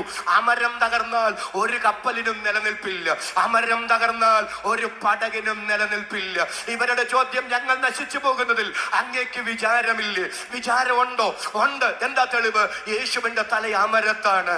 എന്റെ ചോദ്യം, പ്രതിസന്ധി ഇവർക്ക് യാദൃച്ഛികമാ, എന്നാൽ ആദിയിൽ തന്നെ അവസാനവും പൂർവകാലത്ത് തന്നെ വരുവാനുള്ളതും അറിയാവുന്ന എന്റെ രക്ഷിതാവിനറിയാം. ഇത് ലക്ഷ്യസ്ഥാനത്തെത്താതിരിക്കാൻ, ഇതിനെ എത്തിക്കാതിരിക്കാൻ, ഇതിനെതിരെ കാറ്റ് വീശി അടിക്കുമെന്ന്, തിര തള്ളി കയറുമെന്ന്, കടൽ ഇളകി മറിയുമെന്ന്. പക്ഷെ എത്ര കടൽ ഇളകി മറിഞ്ഞാലും, എത്ര തിര തള്ളി കയറിയാലും, എത്ര കാറ്റ് വീശി അടിച്ചാലും, ഇത് ലക്ഷ്യസ്ഥാനത്തെത്തുന്നതിന് മുമ്പ് ഇതിനെ ഉടയ്ക്കാതിരിക്കാൻ, ഇതിനെ തകർക്കാതിരിക്കാൻ എന്റെ രക്ഷിതാവിന്റെ പദ്ധതി അതിന്റെ മേലുണ്ട്. ഇന്ന് രാത്രി കൃപ ലഭിച്ച അഭിഷേകന്മാർ, കൃപ ലഭിച്ച ദൈവമക്കൾ ആത്മാവിൽ സ്തോത്രം ചെയ്തു പറ, നിങ്ങൾ അറിയാതെ യാദൃച്ഛികമെന്ന വണ്ണം ഉയർന്നു പൊങ്ങിയ ചില തിരകൾ, ദൈവത്തിന് സ്തോത്രം, വീശി അടിക്കുന്ന കാറ്റുകൾ ഒരിഞ്ച് മുന്നോട്ട് വിടാൻ അനുവദിക്കയില്ല, തകർത്ത് കളയുമെന്ന് ഇന്ന് രാത്രി വെല്ലുവിളിക്കുന്ന ഇരുളിന്റെ ഭീഷണികൾ. എന്നാൽ അതിന്റെ നടുവിൽ ഇന്ന് രാത്രി കൃപ ലഭിച്ച അഭിഷേകന്മാർ, കൃപ ലഭിച്ച ദൈവമക്കൾ ആത്മാവിൽ സ്തോത്രം ചെയ്തു പറ, ഈ പ്രതിസന്ധിയുടെ നടുവിൽ പൗലോസിന്റെ ഭാഷ പറ, ക്രിസ്തുവിൽ എപ്പോഴും ഞങ്ങളെ ജയോത്സവമായി നടത്തുന്ന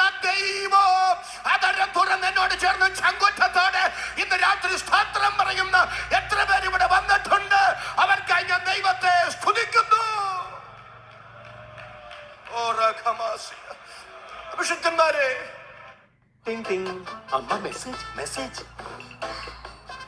ഞാൻ നിങ്ങളുടെ ചെറിയച്ഛന്റെ വല്യാട്ടന്റെ മോളുടെ കൊച്ചുമോൻ കല്യാണക്കുറി മെസ്സേജ് ചെയ്തിട്ടുണ്ട്. ഡൗൺലോഡ് ചെയ്യൂ, എന്നിട്ട് അനുഗ്രഹിക്കൂ. എനിക്ക് നിന്നെ അറിയുപോലുമില്ല, എന്നിട്ടും കല്യാണക്കുറി തുറക്കാനോ? ഞാൻ മണ്ടിയല്ല. ആഹാ, കലക്കിലോ അമ്മ. UPI പറയുന്നു, ഏതെങ്കിലും അജ്ഞാത നമ്പറിൽ നിന്ന് ഫയലോ ലിങ്കോ അയച്ചുവെങ്കിൽ ക്ലിക്ക് ചെയ്യരുത്. പറയൂ, ഞാൻ മണ്ടനല്ല.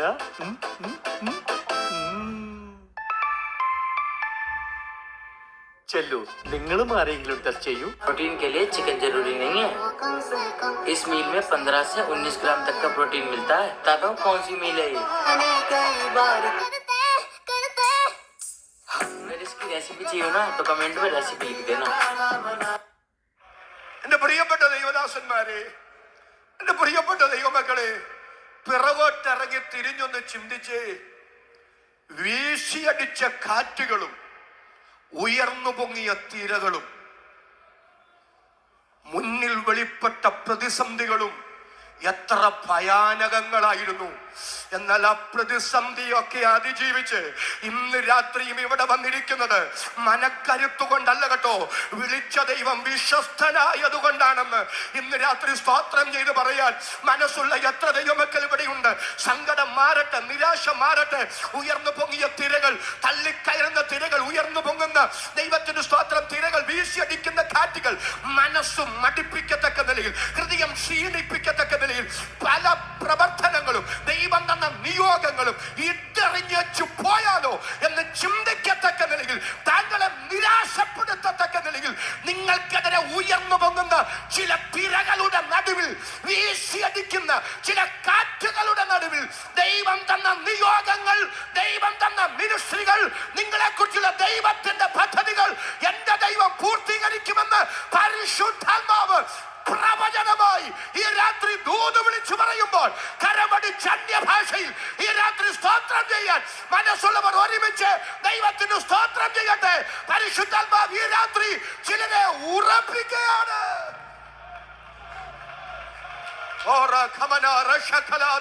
പരിശുദ്ധാത്മാവ് ഇന്ന് രാത്രി ശക്തമായി വചനത്തിന്റെ വിവേചന ദൂത് വിളിച്ചു പറയുന്നു. ഉയർന്നു പൊങ്ങുന്ന തിരകളുണ്ട്, വീശിയടിക്കുന്ന കാറ്റുണ്ട്, മനസ്സ് മടുപ്പിക്കത്തക്ക നിലയിൽ, ഒരിഞ്ച് മുന്നോട്ട് പോകാൻ കഴിയാത്ത നിലയിൽ മനസ്സ് മടുക്കത്തക്ക പ്രശ്നങ്ങൾ മുമ്പിലുണ്ട്. പക്ഷെ ആത്മാവ് പറയുന്നു, നിരാശപ്പെടരുത്, ഞാൻ നിന്നെ സഹായിക്കും, ഞാൻ നിന്നെ ശക്തീകരിക്കും, എന്റെ നീതിയുള്ള കൈകൊണ്ട് ഞാൻ നിന്നെ താങ്ങുമെന്ന് ഇന്ന് രാത്രി ആത്മാവ് അരുളി ചെയ്യുന്നു. അതര തുറന്നാമേ പറയാൻ എത്ര പേർക്കും മനസ്സുണ്ട്?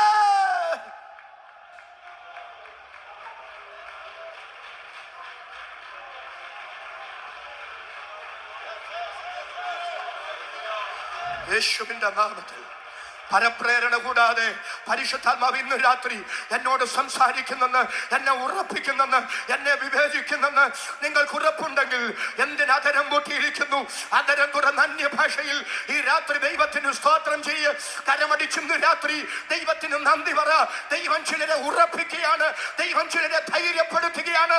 നാളിതുവരെ താങ്കളുടെ മനസ്സും അടുക്കത്തക്ക നിലയിൽ നിങ്ങൾക്കെതിരെ ഉയർന്നു പൊങ്ങിയ ചില പ്രതിസന്ധികളിൽ ദൈവത്തിന്റെ കരം നിങ്ങൾക്ക് വേണ്ടി ചലിക്കാൻ വകയാണ്. യേശുവിന്റെ നാമത്തിൽ ഇന്ന് രാത്രി അതങ്ങനെ സംഭവിക്കട്ടെ.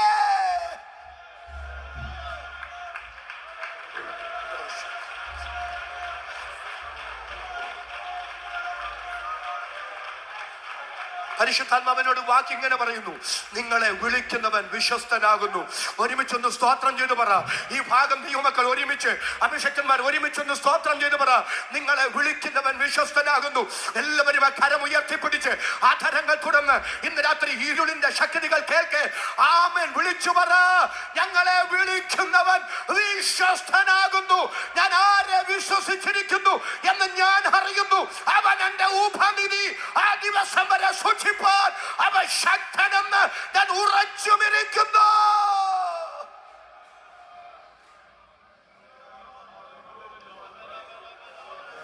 അഭിഷേകന്മാരെ, ഇന്ന് രാത്രി നിങ്ങൾ ചിലരോട് പരിശുദ്ധാത്മാവ് ശക്തമായി ഇടപെടുകയാണ്.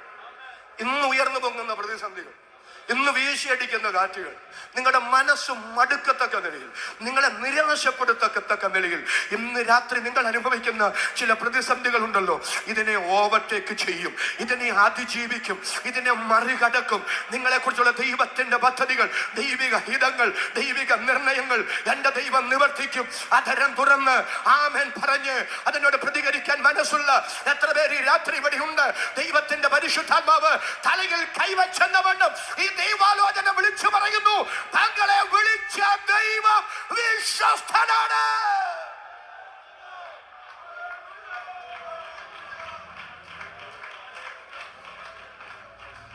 എന്താ പരിശുദ്ധാത്മാവിനോട് ഇങ്ങനെ പറയുന്നത് എനിക്ക് അറിഞ്ഞുകൂടാ. ഈ ദൈവം എന്നും എന്നേക്കും, എല്ലാവരും സ്തോത്രം ചെയ്ത് പറ, നമ്മുടെ ദൈവമാകുന്നു. എല്ലാവരും കരമുയർത്തി പിടിച്ചൊന്ന് സ്തോത്രം ചെയ്ത് പറഞ്ഞ്, ഈ ദൈവം എന്നും എന്നേക്കും നമ്മുടെ ദൈവമാകുന്നു. പരിശുദ്ധാത്മാവ് എന്നോട് പറയുന്നു, പിറകോട്ടിറങ്ങി തിരിഞ്ഞ് ചിന്തിക്കാൻ ഇതിനേക്കാൾ വീശിയടിച്ച കാറ്റുകളില്ലായിരുന്നോ? ഇതിനേക്കാൾ തള്ളിക്കയറിയ തിരകളില്ലായിരുന്നോ? ഇതിനേക്കാൾ ഭയാനകമായ വെല്ലുവിളികളില്ലായിരുന്നോ? അതിന്റെ നടുവിൽ ജയകരമായി നടത്തിയെങ്കിൽ, അതിനെ അതിജീവിക്കാൻ കരുത്തു തന്നെങ്കിൽ, അതിനെ മറികടന്നു പുറത്തു കൊണ്ടുവന്നെങ്കിൽ, ഇന്ന് രാത്രി ആത്മാവ് പറയുന്നു, ഇന്ന് അഭിമുഖീകരിക്കുന്ന പ്രതിസന്ധികളെ അതിജീവിക്കത്തക്ക നിലയിൽ ഒരു ദൈവിക ഇടപെടൽ ഉണ്ടാകും നിശ്ചയം. എന്നോട് ചേർന്ന് വിശ്വാസത്താൽ ആമേൻ പറയുന്ന എത്ര പേരുണ്ട്? അവർക്കായി ഞാൻ ദൈവത്തെ സ്തുതിക്കുന്നു. വിഷയത്തിലേക്ക് മടങ്ങി വരാം. വീശിയടിക്കുന്ന കാറ്റ് ഒന്നോട്ട് പറഞ്ഞോട്ടെ. ഇവര് പറഞ്ഞ കർത്താവേ, ഞങ്ങളെ കുറിച്ച് അങ്ങേക്ക് വിചാരം ഉണ്ടെന്നേ. നമ്മുടെ വിഷയം വീശിയടിക്കുന്ന കാറ്റ്, തള്ളിക്കയറുന്ന തിര, മുങ്ങിക്കൊണ്ടിരിക്കുന്ന പടക്, അലറിക്കരയുന്ന 12 ശിഷ്യന്മാർ. എന്നാൽ ആ പ്രതിസന്ധിയിൽ എന്റെ രക്ഷിതാവ് ശാന്തമായി ഉറങ്ങി. എത്ര പേർക്ക് ആമേൻ പറയാൻ കഴിയും? അതാ അദ്ദേഹം അനുഭവിച്ച സമാധാനം. രണ്ടാമത്തെ ഒരു ചിന്തയിലേക്ക് കൂടെ വരാം. ഗെത്സമന തോട്ടത്തിലേക്ക് ഒന്ന് വരണേ. ഗെത്സമന തോട്ടത്തിൽ 3 ഗ്രൂപ്പിനെ പരിചയപ്പെടുത്താം. ഒന്ന്, കുന്തവും മന്നവും വാളും വടിയുമായി നെഞ്ചു പിടിച്ച് തല ഉയർത്തി പിടിച്ചു വരുന്ന സേവകരാണ്, പടയാളികളാണ്. അവരുടെ ചിന്ത അർദ്ധരാത്രി കഴിഞ്ഞ ഈ സമയത്ത് യേശു ആരാണെന്ന് അറിഞ്ഞാൽ മതി, ഇപ്പൊ പിടിക്കാം എന്ന മട്ടിലും ഭാവത്തിലും അവരുക. പക്ഷെ എന്റെ രക്ഷിതാവ് അവരുടെ അടുക്കലോട്ട് ചെന്ന് ചോദിച്ചു, നിങ്ങൾ ആരെ തിരയുന്നു? അവരുടെ മറുപടി, നസറേയനായ യേശുവിനെ. എന്റെ രക്ഷിതാവിന്റെ തിരിച്ചുള്ള മറുപടി, അത് ഞാനാകുന്നു. ഞാനാകുന്നു എന്ന് കേട്ടതും അവരെല്ലാവരും കൂടെ ബോധം കൊണ്ട് പുറകോട്ട് വിട്ടു. ഒരാമേനെന്ന് പറ. ഞാനൊരു കാര്യം ഇവിടെ നിലമ്പൂര് വിളിച്ചു പറയുക, യേശുവിന്റെ ക്രൂശ് മരണം രക്ഷപ്പെടാൻ അവസരമില്ലാതിരുന്നത് കൊണ്ട്, നിസ്സഹായത കൊണ്ട് സംഭവിച്ചതല്ല. ഒരാമേൻ സന്തോഷത്തോടെന്ന് പറ. ചില ചോദിച്ചിട്ടുണ്ട്, യേശു ദൈവമാണോ? ദൈവമാണ്. ദൈവത്തെ പിടിക്കാൻ പറ്റുമോ? ദൈവത്തെ കൊല്ലാൻ പറ്റുമോ? ദൈവത്തെ ക്രൂശിക്കാൻ പറ്റുമോ? നിങ്ങളോട് ആരാ മാന്യ സുഹൃത്തുക്കളെ പറഞ്ഞ് യേശുവിനെ പിടിച്ചതാന്ന്, യേശുവിനെ കൊന്നതാന്ന്, യേശുവിനെ ക്രൂശിച്ചതാന്ന്? യേശുവിനെ പിടിച്ചതല്ല, യേശുവിനെ കൊന്നതല്ല. പിടിക്കാൻ ആർക്കും പറ്റില്ലെന്നേ. രക്ഷിതാവിനെ പിടിക്കാൻ വന്നവര് ബോധം കെട്ട് പിറകോട്ട് വീണപ്പോൾ യേശുവിന്റെ സ്ഥാനത്ത് വേറെ ആരാണെങ്കിലും രക്ഷപ്പെട്ടേനെ. കാരണം രക്ഷപ്പെടാനുള്ള അവസരമുണ്ടായിരുന്നു. ഞാൻ പഴയ നിയമത്തിൽ നിന്ന്, എനിക്ക് സമയം പോയതുകൊണ്ട് അല്പം തത്രപ്പാടുമുണ്ട്, എന്നാലൊക്കെ പറയുകയാണ്. പഴയ നിയമത്തില് എലീശായെ പിടിക്കാൻ ആരാ രാജാവ് സൈന്യത്തെ വിട്ടു. വലിയ സുശക്തമായൊരു സൈന്യമാണ്. രഥങ്ങളുണ്ട്, കുതിരകളുണ്ട്, വലിയ സുശക്തമായൊരു സൈന്യം. അവരെ കണ്ടപ്പോ എലീശ ഒരൊറ്റ പ്രാർത്ഥന, ദൈവമേ ഇവരുടെ കാഴ്ച കളഞ്ഞേക്കണേ. വന്നവരെല്ലാം കാഴ്ച നഷ്ടപ്പെട്ടവരായി. എലീശ ചോദിച്ചു, എവിടെ നിന്ന് വരിക? ഇങ്ങടത്തുനിന്ന് വരിക. എന്തിനു വരിക? ഇവിടെ ഒരു പ്രവാചകനുണ്ട്, എലീശ അങ്ങാരെ പിടിക്കാൻ വന്ന്. ഉടനെ ഒന്നും അറിയാത്തതുപോലെ എലീശ പറഞ്ഞു, അവരൊക്കെ ഇവിടെ ഇല്ല, എവിടെ ഉണ്ടെന്ന് ഞാൻ കാണിച്ചു തരാം, ഞാൻ മുന്നേ പോകാൻ, നിങ്ങൾ ഇങ്ങനെ തപ്പിത്തടഞ്ഞു വന്നാൽ മതി. ശമരിയിലെത്തിയപ്പോ തിരിച്ചൊരൊറ്റ പ്രാർത്ഥന, ദൈവമേ കാഴ്ച തിരിച്ചു കൊടുക്കണം. കാഴ്ച തിരിച്ചു കിട്ടിയപ്പോഴാണ് അവർക്ക് മനസ്സിലായത് അമ്മളി പറ്റിയെന്ന്. ആരാം രാജാവിന്റെ സൈന്യം എലീശയെ പിടിക്കാൻ വന്നപ്പോൾ പിടിക്കാൻ വന്നവരുടെ കാഴ്ച നഷ്ടപ്പെടുത്തി എലീശ രക്ഷപ്പെട്ടു.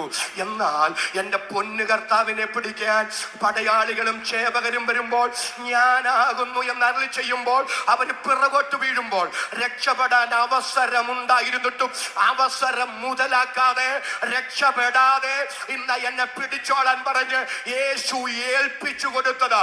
ഇന്ന് രാത്രി ഞാൻ വിളിച്ചു പറയുന്നു, യേശു നിസ്സഹായത കൊണ്ട് പിടിക്കപ്പെട്ടതല്ല, യേശു നിസ്സഹായത കൊണ്ട് ക്രൂശിക്കപ്പെട്ടതുമല്ല. രക്ഷപ്പെടാൻ അവസരമുണ്ടായിരുന്നിട്ടും ബോധപൂർവം അവസരം വിനിയോഗിക്കാതെ സ്വയം ഏൽപ്പിച്ചു കൊടുത്തതാണ്. യേശു ക്രിസ്തുവിന്റെ ക്രൂശും മരണം ഒരു രക്തസാക്ഷിത്വ മരണമല്ല, സ്വാഭാവിക മരണമല്ല. രക്ഷപ്പെടാൻ അവസരമില്ലാതിരുന്നത് കൊണ്ട് മത നേതൃത്വവും റോമൻ സൈന്യവും കൂടെ പിടിച്ചതുമല്ല. യേശു ക്രിസ്തുവിന്റെ മരണം ഒരു പ്രായശ്ചിത്ത മരണമാണ്. യേശുവിന്റെ ജീവനെ ആരും എടുത്തതല്ല, യേശു തന്റെ ജീവനെ നമുക്കായി വെച്ചു തന്നതാണ്. അതരം തുറന്ന് ആമേൻ പറയാൻ എത്ര പേർക്ക് രാത്രി മനസ്സുണ്ട്? അവർക്കായി ഞാൻ ദൈവത്തെ സ്തുതിക്കുന്നു. രണ്ടാമത്തെ ഗ്രൂപ്പിനെ ഞാൻ പരിചയപ്പെടുക. ശിഷ്യന്മാരാ, മരിച്ചാലും മറക്കത്തിൽ എന്നൊക്കെ പറഞ്ഞവര് അവസരം വന്നപ്പോ ഓടിയത് നിങ്ങളുടെ മനസ്സിൽ കണ്ടാൽ മതി. സന്തോഷത്തോടെ രാമൻ പറ. ഒത്തിരി പുകഴ്ത്തി, ഒത്തിരി ചക്രവാക്ക് പറയുകയും ചെയ്യുന്നവരെ ഒന്നും ബ്രാക്കറ്റിൽ ഇട്ടോണം. ആത്മാർത്ഥതയില്ലാത്ത ഒരു പ്രവൃത്തിക്കും ഒരു വാക്കിനും ദൈവസനിൽ പ്രസക്തി ഇല്ല. നമ്മൾ ആരാന്നും നമ്മുടെ ഉദ്ദേശ്യം എന്താണെന്നും നമ്മുടെ മനോഭാവം എന്താണെന്നും ഇന്നല്ലെങ്കിൽ നാളെ, നാളെ അല്ലെങ്കിൽ മറ്റൊരിക്കൽ ദൈവം വെളിപ്പെടുത്തും എന്ന് തിരിച്ചറിഞ്ഞ് ഇന്ന് രാത്രി ഭയത്തോടെ എന്റെ ദൈവത്തെ സേവിക്കാൻ, വിറയലോടെ ഘോഷിച്ചുല്ലസിക്കാൻ എനിക്ക് കൃപ തരണമെന്ന് ഹൃദയം നൊന്ത് ദൈവത്തോട് സ്തോത്രം ചെയ്ത് പ്രാർത്ഥിക്കുന്ന എത്ര പേര് ഇവിടെയുണ്ട്? കരവും ശബ്ദവും ഉയർത്തി ഒരിക്കൽ കൂടി ദൈവത്തിന് സ്തോത്രം ചെയ്യുക. അത്രയും പറഞ്ഞ് ഞാൻ മുന്നോട്ട് പോവുകയാണ്. അവസരം വന്നപ്പോൾ അവർ ഓടിയ ഓട്ടം നിങ്ങളുടെ മനസ്സിൽ കണ്ടാൽ മതി. യേശുവിനെ ഒന്നിട്ട് പരിശോധിച്ചേ. ആ ഗത്സമനയിൽ പ്രതിസന്ധിയുടെ തീക്കൊണ്ടത്തിൽ നിൽക്കുന്നത് യേശു. ആമേൻ. പക്ഷേ ആ പ്രതിസന്ധി ഒന്നും തന്റെ മിനിസ്ട്രിയെ സ്വാധീനിച്ചില്ല. സന്തോഷത്തോടെ രാമേൻ പറ. അതിന് തെളിവ് പറയാം. നമ്മൾ എത്ര കരുത്തന്മാരായ മനുഷ്യരാണേലും മാനസികമായി നമ്മൾ തകർന്നാൽ നമ്മളെ കൊണ്ടൊന്നും നടക്കുകയില്ല. നിങ്ങൾ എത്ര സന്തോഷത്തോടെ രാമേൻ പറ. കഴിഞ്ഞ ഏഷ്യ കപ്പ് ക്രിക്കറ്റ് നടന്നല്ലോ. ക്രിക്കറ്റ് നടന്നപ്പോൾ ഇന്ത്യയും പാകിസ്ഥാനും പ്രാരംഭത്തിൽ കളിച്ച കളിയല്ല, വൻ മാർജിനിൽ പാകിസ്ഥാൻ തോറ്റു. അവസാനം ഈ പാകിസ്ഥാൻ ക്രിക്കറ്റ് ബോർഡ് ഒരു കാര്യം ചെയ്തു. ഒരു മനഃശാസ്ത്ര വിദഗ്ധനെ കൊണ്ട് പാകിസ്ഥാൻ ക്രിക്കറ്റ് ബോർഡ് കളിക്കാർക്ക് നിയോഗിച്ചു കൊടുത്തു. എന്താണെന്നറിയാമോ? ടെൻഷൻ കാരണം എത്ര നന്നായി ബാറ്റ് ചെയ്യാൻ അറിയാവുന്നവനും ബാറ്റ് പൊക്കണ്ടേ, എത്ര നന്നായി ബോൾ ചെയ്യാൻ അറിയാവുന്നവനാണെങ്കിലും മാനസികമായി തകർന്നാൽ, മനഃശാസ്ത്ര വിദഗ്ധനെ കിട്ടിക്കഴിഞ്ഞാൽ പിന്നെ തോറ്റെങ്കിലും വലിയ വൻമാർജിൻ ഇല്ലാതെ തോറ്റു. ഞാൻ പറയുന്നതിൽ നിങ്ങൾക്ക് മനസ്സിലാവുന്നുണ്ടോ? നമ്മൾ എത്ര കരുത്തന്മാരാണേലും മാനസികമായി നമ്മൾ തകർന്നാൽ നമ്മുടെ ഒരു കഴിവും നമുക്ക് വിനിയോഗിക്കാൻ പറ്റില്ല. ഒരു എത്ര പരിചയമുണ്ടെങ്കിലും അതൊന്നും ഫലപ്രദമാകില്ല. പ്രിയരെ, ഇത് നമ്മേക്കാൾ നല്ലവണ്ണം ദുഷ്ടപിശാചിനറിയാം. അതുകൊണ്ട് കൃപാവരം ഇതിനകത്ത് തന്നെ കാണിക്കുന്നു. ആർക്കും പരിഹരിക്കാൻ കഴിയാതിരുന്ന നിനക്ക് ഇന്ന് രാത്രി ആഴമായി നൽകപ്പെട്ട ചില മുറിവുകൾ, ആ മുറിവുകളാൽ നീ വിങ്ങുകയാണ്. എന്നാൽ ഇന്ന് രാത്രി പരിശുദ്ധാത്മാവ് പറയുന്നു, നിന്റെ മുറിവുകൾക്ക് വേഗത്തിൽ പൊറുതി വരും. അതരം തുറന്നാമേൻ പറയാൻ മനസ്സുള്ള ദൈവമൊക്കെ എത്ര പേരുണ്ട്? യേശുവിന്റെ നാമത്തിൽ കരമടിച്ച് അന്യഭാഷയിൽ ദൈവത്തിന് സ്തോത്രം ചെയ്യുക. ശാരീരിക രോഗ സൗഖ്യം മാത്രമല്ല, ചില മാനസിക മുറിവുകൾക്ക് ഈ രാത്രി ആത്മാവ് പരിഹാരം വരുത്തുന്നു.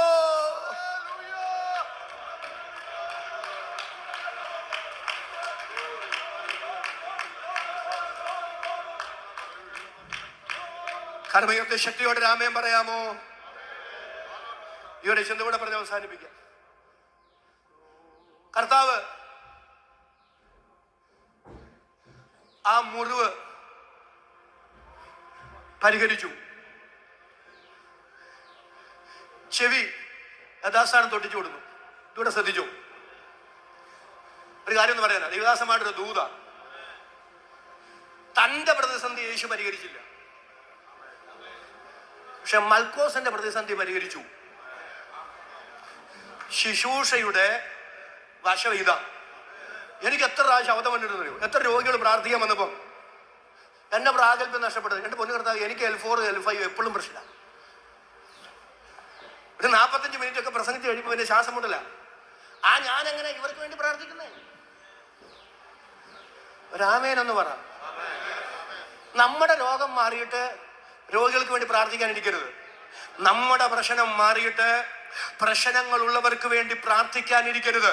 കാരണം ആത്മീക ശുശ്രൂഷ നമുക്ക് പ്രതിസന്ധി ഇല്ലാതിരുന്നിട്ട് പ്രതിസന്ധികളെ പരിഹരിക്കുന്നതല്ല, സ്വയം മുറിവേറ്റുകൊണ്ട് മറ്റുള്ളവരുടെ മുറിവിനെ കെട്ടുന്നതാണെങ്കിൽ ഇന്ന് രാത്രി ദൈവം നിങ്ങൾക്ക് തന്ന ഒരു ശോധനകളും ഒരു വേദനകളും ഒരു പ്രതിസന്ധികളും ദൈവം തന്ന മിനിസ്ട്രി പ്രാഗൽഭ്യത്തോടെ ചെയ്യുന്നതിന് ഇന്ന് രാത്രി തടസ്സമായി മാറരുത്. അത് മറന്ന് ദൈവം തന്ന മിനിസ്ട്രി കരുത്തോടെ ചെയ്യാൻ പരിശുദ്ധാത്മാവ് ഈ രാത്രി ദൈവാലോചന വിളിച്ചു പറയുമ്പോൾ എന്നോട് ചേർന്ന് ആമേൻ പറയാൻ എത്ര പേർക്ക് മനസ്സുണ്ട്? അവർക്കായി ഞാൻ ദൈവത്തെ സ്തുതിക്കുന്നു.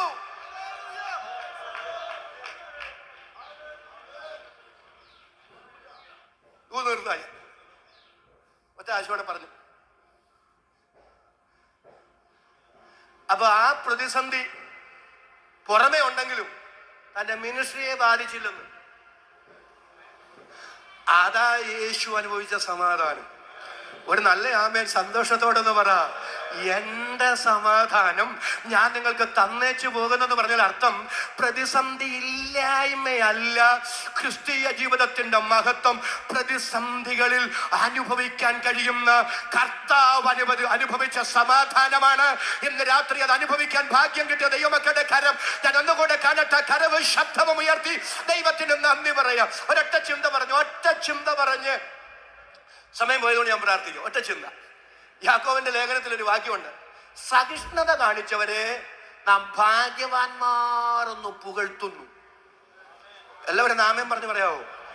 യോബിന്റെ സഹിഷ്ണുത നിങ്ങൾ കേട്ടു അല്ലേ? 7000 ആട്, 3000 ഒട്ടകം, 500 ആർക്കേള, 500 പെൺകഴുത എല്ലാം നഷ്ടപ്പെട്ടു. 7 3 10 മക്കൾ. ദീർഘവർഷങ്ങളിൽ യോബ പ്രതിസന്ധിയിലൂടെ പോയി. തിരുവനന്തപുരത്ത് പറഞ്ഞ പണ്ടത്തെ മാസങ്ങളെ ഓർക്കുന്നല്ലേ? ഒരാമേനൊന്ന് പറ. കഴിഞ്ഞ വർഷത്തെ മാസങ്ങളെ ഓർക്കുന്നല്ല, പണ്ടത്തെ. അപ്പൊ സഹിഷ്ണുത കാണിച്ചവരെ ഭാഗ്യവാന്മാരെന്ന് പുകഴ്ത്തുന്നെന്ന് പറയുമ്പോ യോബിന്റെ സഹിഷ്ണുത നിങ്ങൾ കേട്ടെന്ന് പറയുമ്പോ യോബിന്റെ സഹിഷ്ണുത ദീർഘവർഷങ്ങൾ ആ പ്രതിസന്ധിയിലൂടെ ഭക്തം പോയി. സന്തോഷത്തോടെ രാമൻ പറയാമോ? പക്ഷെ അടുത്ത പദം കേൾക്കണോ? ദൈവം വരുത്തിയ അവസാനം കണ്ടുമിരിക്കുന്നു. അങ്ങനെയാണെങ്കിൽ ഇങ്ങനെ പറയാം, പ്രതിസന്ധി ഉണ്ട് പ്രിയരെ, എന്നും കുന്നും പ്രതിസന്ധി അല്ല, പ്രതിസന്ധിക്ക് പരിഹാരവുമുണ്ട്. എത്ര പേർക്ക് സന്തോഷത്തോടെ ഈ കൺവെൻഷനിൽ ആധാരം തുടർന്ന് സ്തോത്രം ചെയ്ത് പറയാൻ കഴിയും? പ്രതിസന്ധി യാഥാർത്ഥ്യമാണ്, പക്ഷെ പ്രതിസന്ധിക്ക് പരിഹാരമുണ്ട്. എന്നോട് ചേർന്ന് കരമുയർത്തിപ്പിടിച്ച് എല്ലാവരും ഒരുമിച്ചൊന്ന് സ്തോത്രം ചെയ്ത് പറ. പ്രതിസന്ധിയുണ്ട്, പ്രതിസന്ധിക്ക് പരിഹാരമുണ്ട്. പക്ഷേ അടുത്ത പദം ശ്രദ്ധിച്ചോണം, പരിഹാരത്തിനൊരു സമയവുമുണ്ട്. അതോടെ പറയാം, പ്രതിസന്ധിയുണ്ട്, പ്രതിസന്ധിക്ക് പരിഹാരമുണ്ട്, പരിഹാരത്തിനൊരു സമയമുണ്ട്. യോസേപ്പിനെ കുറിച്ച് വായിക്കുന്നു, അവന്റെ ശോധനാകാലം തികഞ്ഞപ്പോൾ രാജാവ് വാളയച്ചു. ദൈവം ആണ് ശോധന അനുവദിച്ചതെങ്കിൽ ആ ശോധനയ്ക്കൊരു ക്ലിപ്ത സമയവും എന്റെ ദൈവം നിശ്ചയിച്ചിട്ടുണ്ട്. ദൈവം അനുവദിച്ച സമയത്തിനൊരിഞ്ചപ്പുറത്ത് നിന്റെ പ്രതിസന്ധി നിന്നെ ചുറ്റിപ്പറ്റി നിൽക്കാൻ എന്റെ ദൈവം അനുവദിക്കയില്ല. തേനീച്ച പോലെ വളഞ്ഞത്, കടന്നൽ പോലെ വളഞ്ഞത്, മുൾത്തി കിടന്നതുപോലെ കെട്ടുമാറുന്നത് താങ്കൾ അനുഭവിക്കുമെന്ന് ഇന്ന് രാത്രി പരിശുദ്ധാത്മാവ് ദൈവാലോചന വിളിച്ചു പറയുന്നു. ഒന്നുകൂടെ പറയുന്നു, പ്രതിസന്ധി ഉണ്ട്, പ്രതിസന്ധിക്ക് പരിഹാരമുണ്ട്, പരിഹാരത്തിന് സമയമുണ്ട്. സ്വോത്രം ചെയ്ത് പറയുന്നു. ഇതെന്നെ കുഴി കൊണ്ട് വെക്കുന്നിടം വരെ എനിക്ക് എന്നും ഇതാന്ന് പറയാതെ ഒന്ന് പറ. അവൻ ഗുണം പിടിക്കുകയെന്ന് പറയാതെ, അവൾ ഗുണം പിടിക്കുകയെന്ന് പറയാതെ, പ്രാകാതെ, നെഗറ്റീവ് പറയാതെ ഇന്ന് രാത്രി സ്തോത്രം ചെയ്ത് പറ.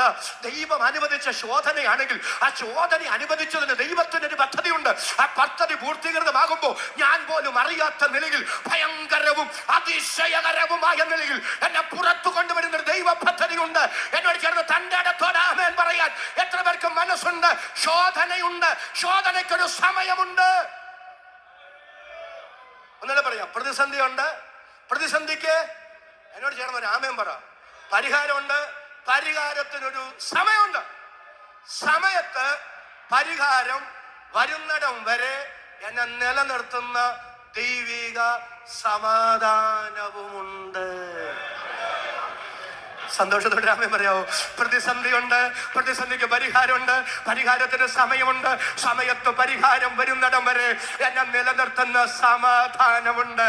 അതല്ല ഫിലിപ്പിയ ലേഖനത്തിൽ ഡിലിപ്പാസ് പറഞ്ഞത്? ഒന്നിനെ കുറിച്ചും എല്ലാവരും സ്തോത്രം ചെയ്ത് പറ, ഒന്നിനെ കുറിച്ചും വിചാരപ്പെടരുത്. നിങ്ങളുടെ ആവശ്യങ്ങൾ സ്തോത്രത്തോടുകൂടെ ദൈവത്തോട് അറിയിക്കത്ര വേണ്ടത്. അടുത്തത് ഒരുമിച്ച് ആമേൻ പറഞ്ഞു പറ.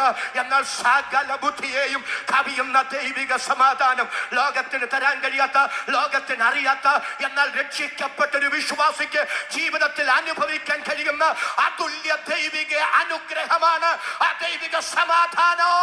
അത് അനുഭവിച്ചിട്ടുള്ള ദൈവമക്കൾ കരമുയർത്തി, ശബ്ദമുയർത്തി ദൈവത്തിന് സ്തോത്രം ചെയ്യുക.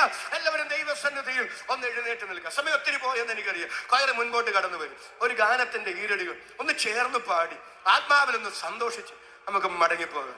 യേശുവിൻ നാമം, എന്ന് യേശുവിൻ നാമം എൻ ജീവിതത്തിൽ ഏക ആശ്രയം എന്നുള്ള ഗാനം ചേർന്ന് പാടാം. സമാധാനമില്ലാതെ ഞാൻ അലഞ്ഞു. ഇന്ന് രാത്രി സകല ബുദ്ധിയെയും കവിയുന്ന ദൈവിക സമാധാനം നിരാശയിലൂടെ, വേദനയിലൂടെ, ഉത്കണ്ഠയിലൂടെ കടന്നു പോകുന്ന ആരെങ്കിലും ഉണ്ടെങ്കിൽ സകല ബുദ്ധിയെയും കവിയുന്ന ഒരു ദൈവിക സമാധാനം ഇന്ന് രാത്രി നമ്മുടെ അകത്ത് വ്യാപരിക്കട്ടെ.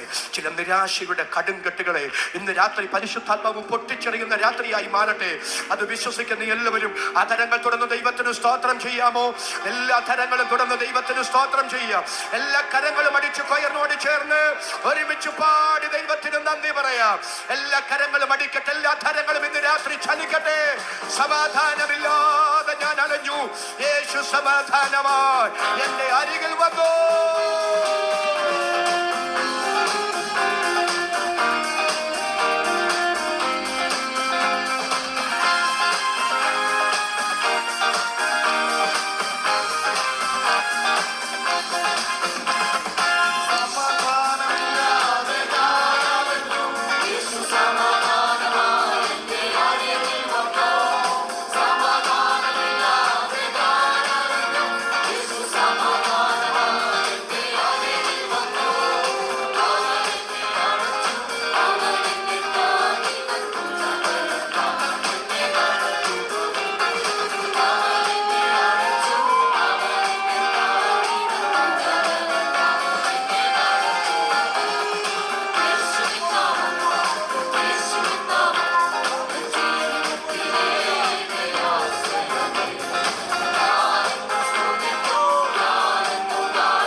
ദൈവസന്നിധി പിന്നെ ഇരിക്കാം. നന്ദിയോട് സ്തോത്രം ദൈവസന്നിധിയിലെ.